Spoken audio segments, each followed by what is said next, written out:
Well, another day, another Trump controversy. Uh, this is from an article from Slate. The Trump administration revokes federal protections for transgender students. The Trump administration removed federal protections for transgender students Wednesday evening, effectively rolling back Obama administration legal guidelines that allowed students in public schools to use the bathroom and locker room aligned with their chosen gender, not their sex at birth.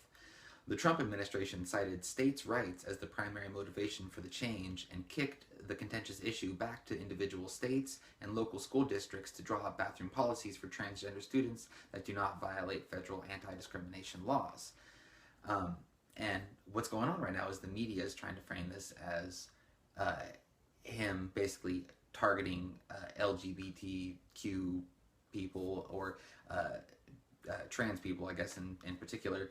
And because he said he was supportive of LGBTQ rights, uh, and he, they're trying to make it seem like now he's turned back on that. Basically, I mean, he was asked, you know, if Caitlyn Jenner, if it would be okay, you know, if she used any bathroom that she wanted, and he said he didn't care, you know, what bathroom she used if she was at Trump Tower.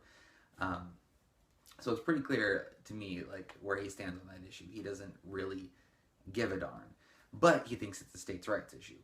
And the article continues. It's actually, you know, I gotta say, it's a fairly fair article for it being from Slate, which is pretty hardcore left wing uh, propaganda publication most of the time, is what I would call it. But the article goes on, quote, officials with the Federal Education and Justice Departments notified the U.S. Supreme Court that it was ordering the nation's schools to disregard memos the Obama administration issued during the past 2 years that said prohibiting transgender students from using facilities that align with their gender identity violates federal anti-discrimination laws, the Washington Post reports. The two-page Dear Colleague letter included in a Supreme Court filing late Wednesday does not offer schools any new guidance, instead saying that the earlier directive needed to be withdrawn because it lacked extensive legal analysis, did not go through a public vetting process, and sowed confusion and legal challenges. The administration said that it would not rely on the prior interpretation of the law going forward. Quote, Congress, state legislators, and government and local governments are in a position to adopt appropriate policies or laws addressing the issue, Attorney General Jeff Sessions said in a statement on Wednesday. The Department of Justice remains committed to the proper interpretation and enforcement of Title IX and to its protections for all students, including LGBTQ students, from discrimination, bullying, and harassment. The question of how to address bathroom access, which the Obama White House clarified last year, had opened a rift inside the Trump administration, pitting Betsy DeVos, the Secretary of Education, against Jeff Sessions, the Attorney General, New York Times reports. The new policy overruled the advice of President Trump's education secretary and placed his administration firmly in the middle of the culture wars that many Republicans have tried to leave behind. And yeah, like it said, Betsy DeVos, the new Secretary of Education, she supposedly was actually in favor of keeping the Obama policy in place. And I guess Trump basically, you know, called them both in the office, and he wound up siding with Jeff Sessions on the issue, which I personally agree with, because on the whole transgender issue, I think. Honestly, I think it really is basically a mental disorder that is being looked at culturally the wrong way and is not actually providing the right kind of help for these people. And look, if somebody wants to identify as anything, that's their issue. I have no problem with it. I'm like a libertarian when it comes to those kind of social issues. I really don't care what somebody chooses to do with their own body or whatever. When you're talking about kids, it's a little different, definitely. Um, but and this is not an issue I want to get into fully right now. But I do think that it's basically a mental disorder that we are, as a culture, basically in some areas of the culture, saying that it's okay and it's acceptable and that it's normal and it's just a different gender interpretation. And I don't think that's actually really helping uh, the people that are going through that experience. I think it actually makes the situation worse in some cases. And it's proven by when you look at the suicide rates of trans people, it's really high. It's like 40% or something like that. And it doesn't go down any after post surgery. Um, and there's much more evidence too. But the bottom line is, I think that by saying that promoting and adopting this mental illness as something that's okay is really just causing more problems for society and for the people that it's claiming to be helping. Anyways, moving on from this is from Zero Hedge. Is James O'Keefe about to smoke CNN? He tells Hannity he's set to release hundreds of hours of newsroom footage, WikiLeaks style. The article goes on, O'Keefe is known for undercover sting operations which have led to such bombshells as the DNC's paid agitator network, the outing of Disrupt J20, and Antifa organizations, which took place at Comet Ping Pong and netted 3 arrests, including a suspected pedophile, and most recently, New Hampshire election fraud. Yesterday, O'Keefe was interviewed on Sean Hannity's radio show where he revealed that a major network has been stung. O'Keefe, in the next 48 hours, Project Veritas, like WikiLeaks, will be releasing hundreds of hours of tape from within the establishment media. Our next target is, in fact, the media. Hannity, how long have you been working on this? O'Keefe, we've had people on the inside come to us, just like Julian Assange has had people come to him. We've had people, sources, come to us and give us information, and we're going to be releasing it WikiLeaks style this week, so just a big data dump, basically. Hannity, can you give us a hint at what organizations are going to be impacted by this?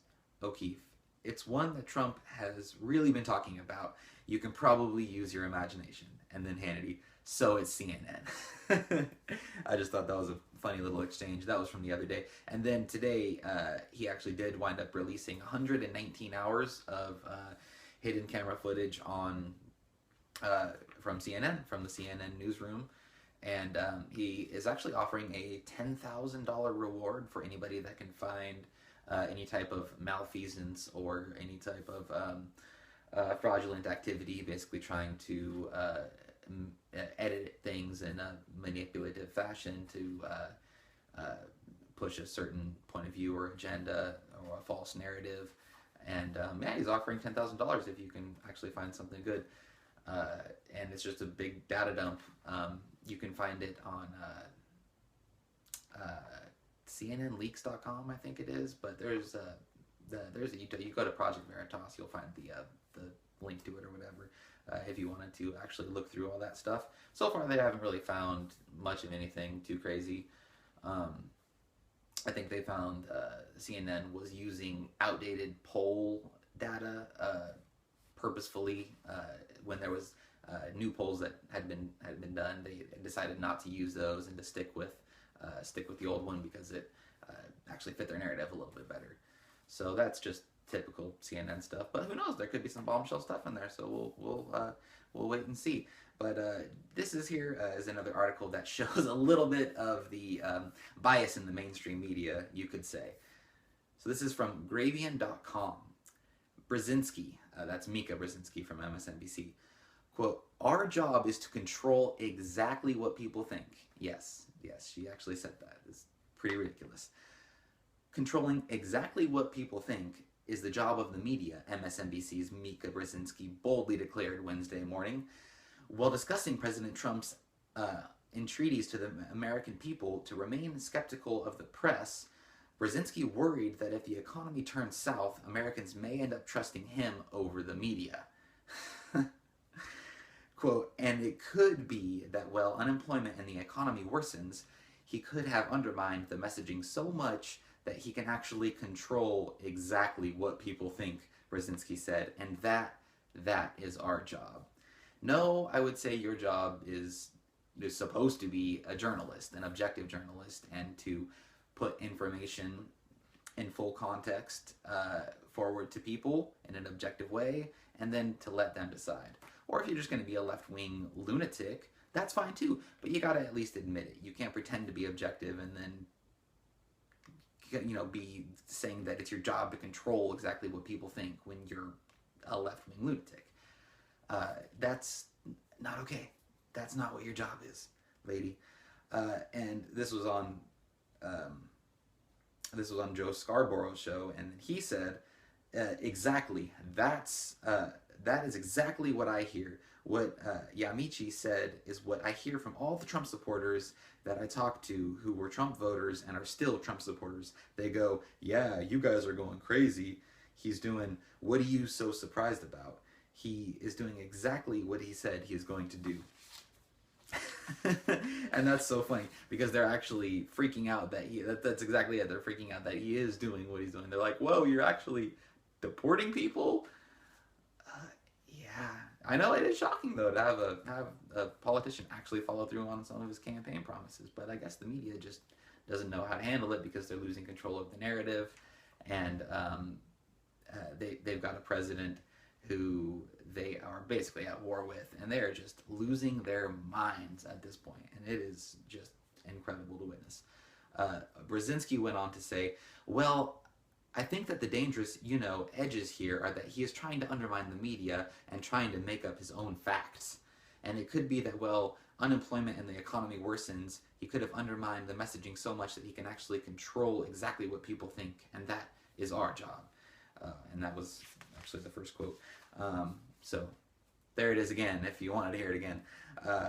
And yeah, again, that's just insanity to say that your job is to control exactly what people think when you're supposed to be a journalist. That's very erroneous thinking right there. And now we move on to another article from the Express. Sweden riot. Police forced to shoot at protesters as violence erupts, yet PM is in denial. Prime Minister is in denial.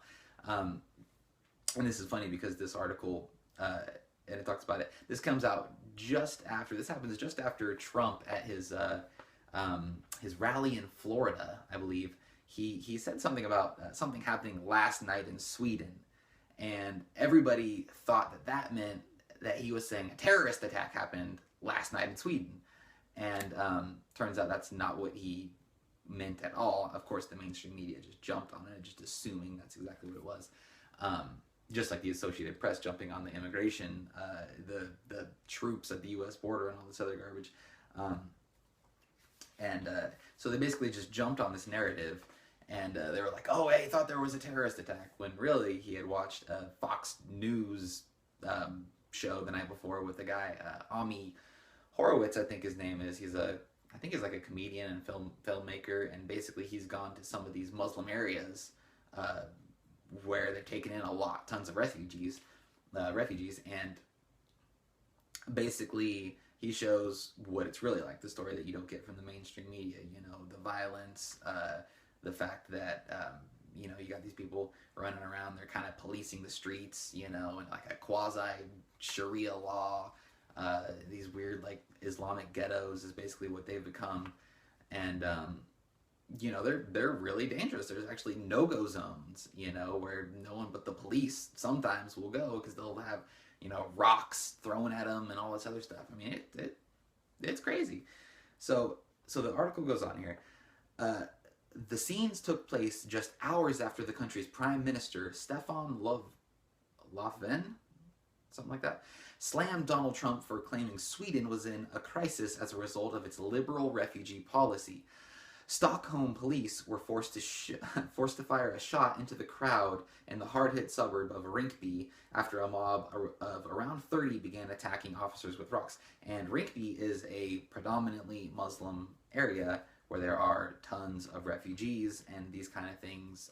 There's all sorts of violence and crime and all sorts of stuff going on. And I'm not saying Muslims are violent. I'm not saying Muslims are criminal. I'm not saying anything like that. I'm saying that people from hardcore third world conditions, like places like Somalia, places like Yemen, where they don't even have a government, Libya, where they don't have a government, Um, Yemen might have a government, but if it does, it's not friendly to the United States and Iran and all these other countries that either openly hate us or don't have governments or can't be properly vetted and documented, and that live in horrible, basically third world conditions. And a lot of them believe in a hardcore interpretation of Islam. And I mean, that's just the way it is. And you're importing these people in, and they're not assimilating. They're being put on welfare in a lot of cases. I mean, I did a story the other day about ISIS people on Danish welfare, ISIS members on the Danish welfare system actually getting paid while they were going to Syria and supporting terrorism and all this other stuff. So there's some serious problems going on, and they just tried to make a big joke about it.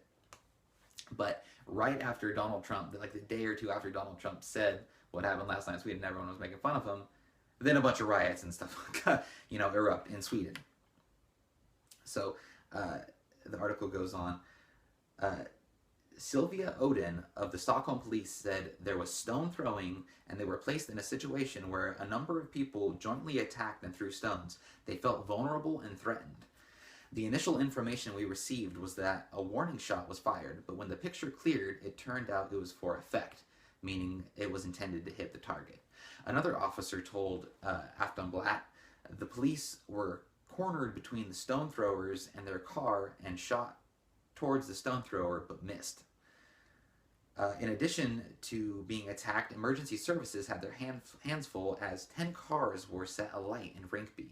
A photographer from the Dagens Nyheter, oh man, I'm butchering that one, I'm sorry. The Dagens Nyheter, maybe, I don't know, something like that. I'm bad at those. I'm bad at names and stuff sometimes. Was also reportedly attacked during the clashes as he said a group of around 15 people had assaulted him when he arrived in Rinkeby to report on the unrest. Quote, I was hit with a lot of punches and kicks both to my body and my head. I have spent the night in the hospital, he said.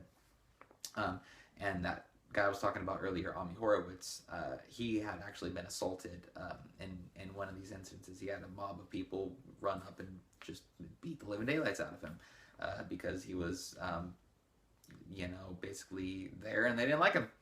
And he was, trying to film them, and they just were not okay with that. So they beat the crap out of him because they're so tolerant and loving.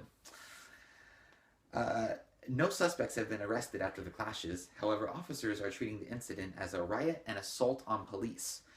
The shocking attack on officers came after President Trump told a rally in Florida over the weekend that Sweden was facing a crisis after Fox News aired a segment where a gloomy picture of Sweden was portrayed. He said, you look at what's happening in Germany, you look at what's happening last night in Sweden. Sweden. Who would believe this? Sweden. They took in large numbers, they're having problems like they never thought possible. Yeah. Yes, they are. And same with Germany, same with France, same with a lot of different areas of Europe. They're having a lot of problems with these mass amounts of Muslim refugees that they've taken in, and they've adopted weak immigration policies, weak border policies, a lot of the times thanks to the EU, the European Union, and it's been causing a lot of problems. It's been causing a lot of difficulties. It's definitely causing cultural issues, social issues, criminal issues. It's a serious thing, and you only get one side of it from the majority of the mainstream media. They only paint the picture that these refugees are all integrating just fine into society, and it's just not true. It's just not true. Hitting back at the Republicans' claims, Ms. Lofven said, I was, like many others, I believe, surprised by the comments made about Sweden this weekend. We have opportunities, we have challenges, we're working on them every day, but I think we must also take responsibility for using facts correctly and for verifying any information that we spread.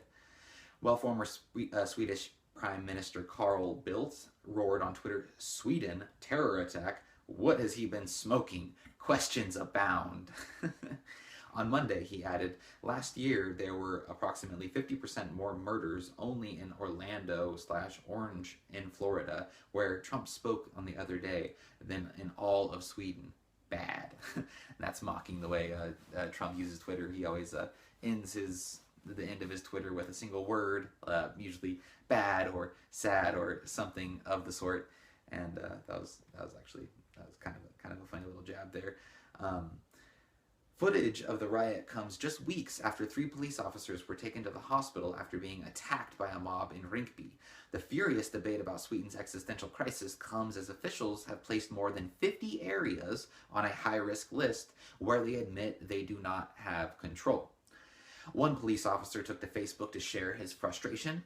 In a seething post, Peter Springer, who works as an investigator for the police in Årborough, a small city in southern Sweden, wrote, quote, "I'm so effing tired. What I'm writing here isn't politically correct, but I don't care. Our pensioners are on their knees. The schools are a mess. Healthcare is an inferno. The police is completely destroyed. Everyone knows why, but no one dares to say why." And other people from the police in Sweden and other law enforcement officials in Sweden have actually come out. There's a good number of them now that have come out and blown the whistle on this and talked about this. They talk about how the criminal convictions are the people that they actually go after for committing crimes are predominantly Muslim a lot of the times, and a lot of them are people who've come from Syria, Libya, Yemen, you name it, Iran, Saudi Arabia, even all these other places where these Muslim migrants and refugees are going to be coming from, and they're having a serious assimilation problem. And so he's not the only one that's come out. And when you look at the crime, the rate and sexual assault and rape and all this other stuff that's gone up, especially in Sweden. Sweden is basically the rape capital of the world now, and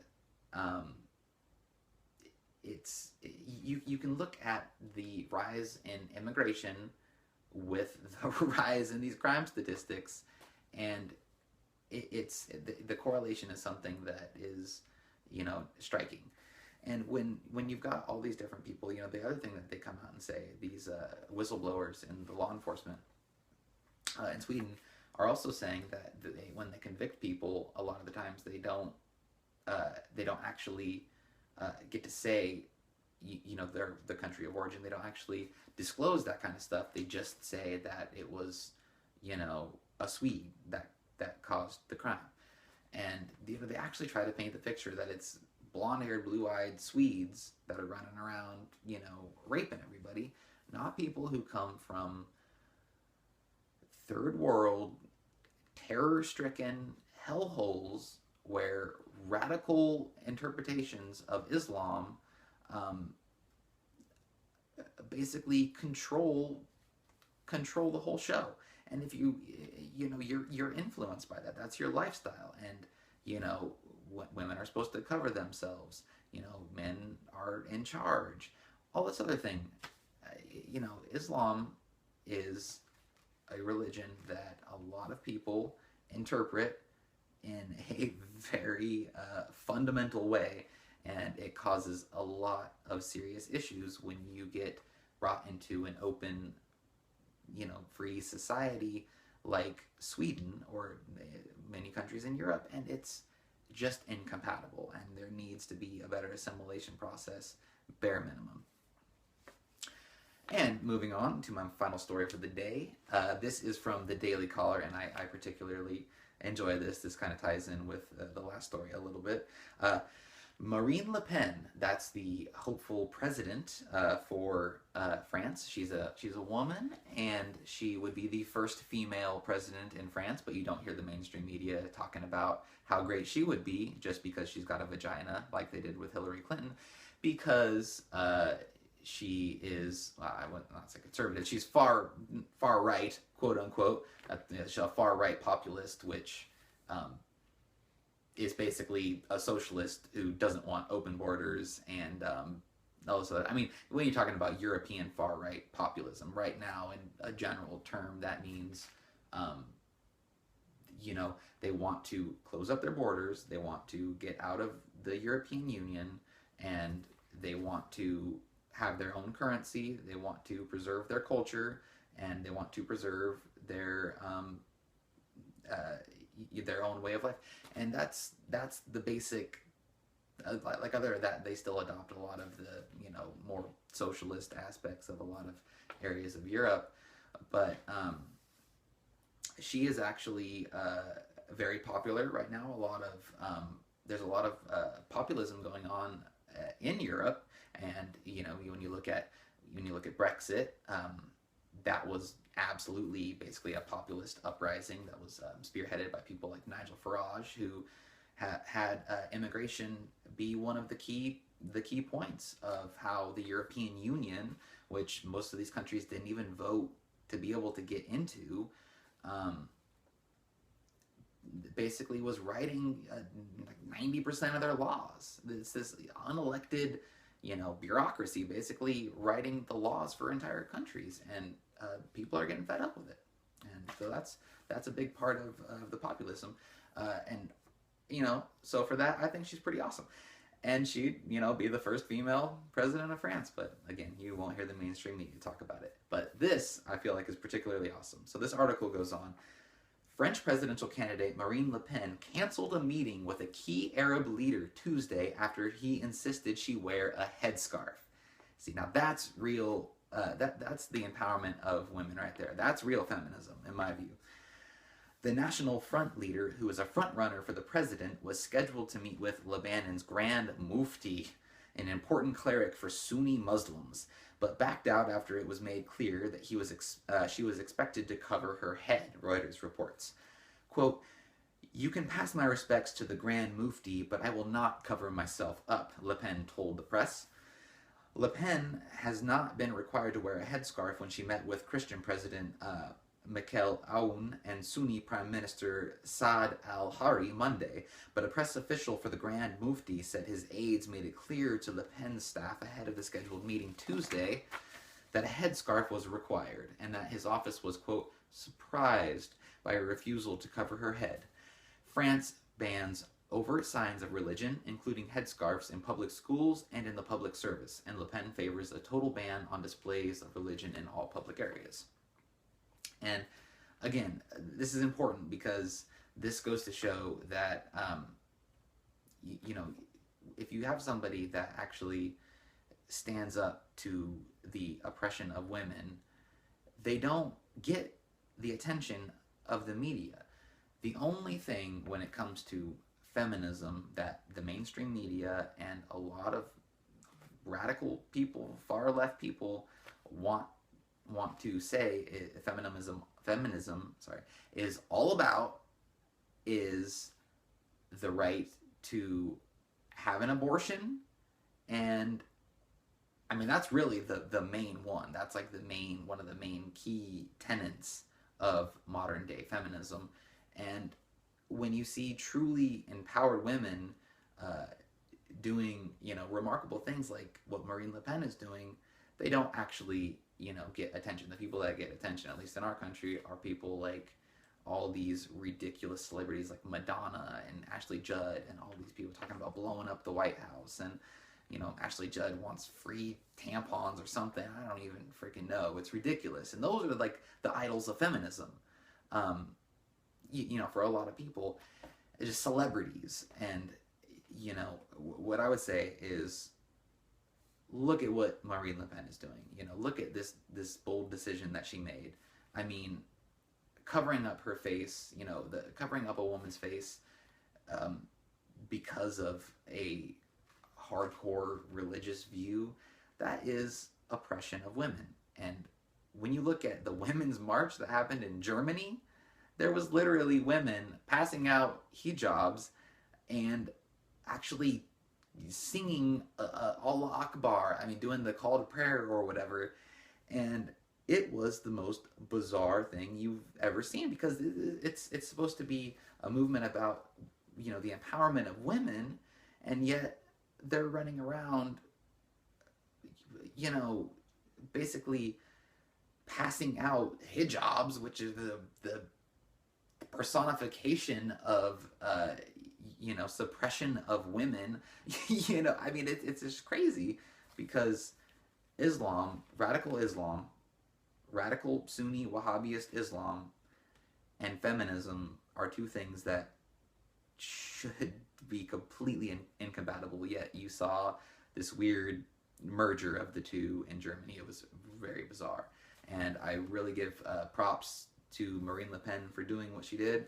It was a very bold move, and I'm really glad that she did that, and that she is someone that I think women should actually look up to. So with that, I hope you enjoyed this video. If you did, please subscribe, and more videos will come in the future. So have a wonderful day, and may the force be with you.